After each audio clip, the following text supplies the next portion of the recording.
Hello guys, magandang gabi po mga ka-YouTuber ko, mga small YouTuber. Ayan,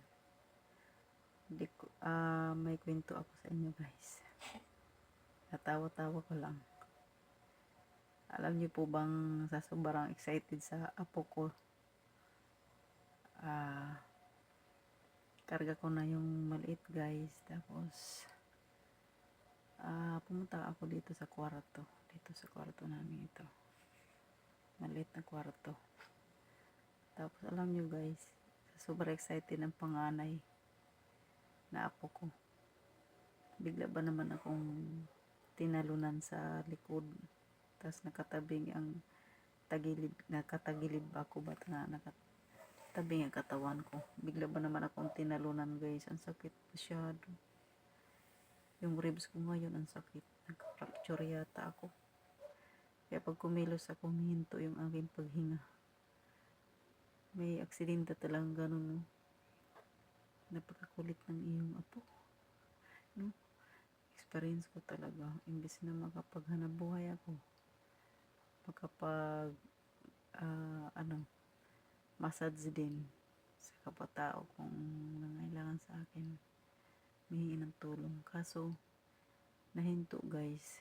Siguro hindi muna ako magtanggap dahil yung ribs ko, pag yumuko ako ng ganyan, ang sakit. Siguro parang natabingi siguro yung ribs ko. Parang kumbaga nalislukit dahil may tumutunog, inihilot-hilot ko lang naway matanggal agad. May ganun talaga ang aksidente guys, hindi mo akalain. Dahil hindi ko naman siya napansin kung saan siya pupunta, kung tatalon ba siya o ano ba, umikot sa akin. Tapos hindi ako guys, hindi ako nakapagsalita nung bigla niya akong tinalunan. Sabi ko, nahinto ang hininga ko. Kaya ayan, may problema na naman ako sa sarili ko. Ako ay isang masahista, pero sarili ko, siguro unti-unti rin tong makuha sa sarili kong massage.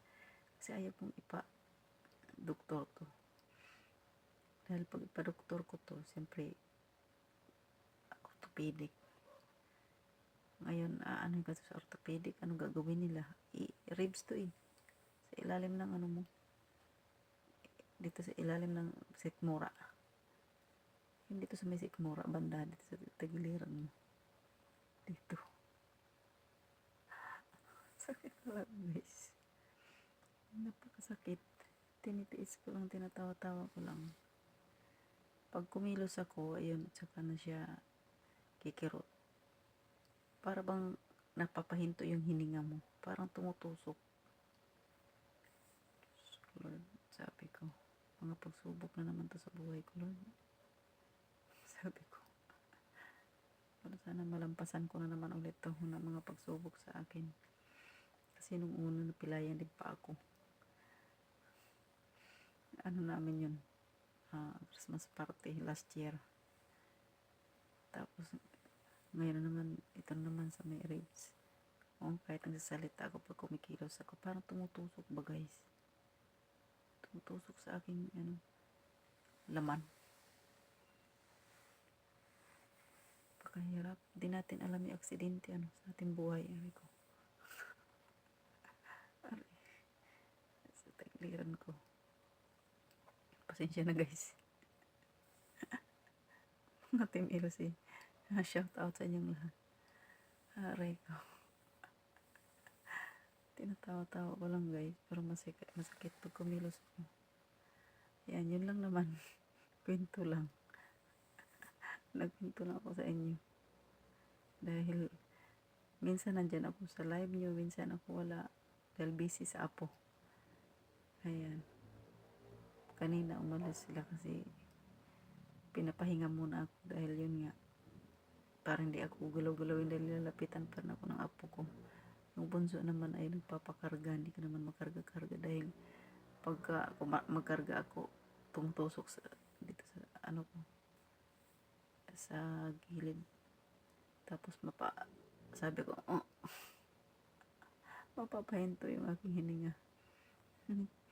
Yun lang naman guys. Maraming salamat sa inyong lahat na walang sawang pagsuporta. At alam ko na dyan pa rin kayo. At ang aking channel ay lumalaban pa din kahit hindi ako nagla-live, hindi ako nag-upload. Ayan, nandito pa din naman. Umaano pa rin. Lumalaban pa din. Kaya ingat po kayong lahat. Ayan. Maganda ngayon record ng video kasi nga tahimik na. 11 PM na. Ayan, maraming salamat pong muli sa inyong lahat. Kasi Smiling Face Channel, ayan sa inyong lahat dyan kay Admin Elsie. Thank you so much sa inyong walang sawang pagsuporta. God bless us all. Bye-bye.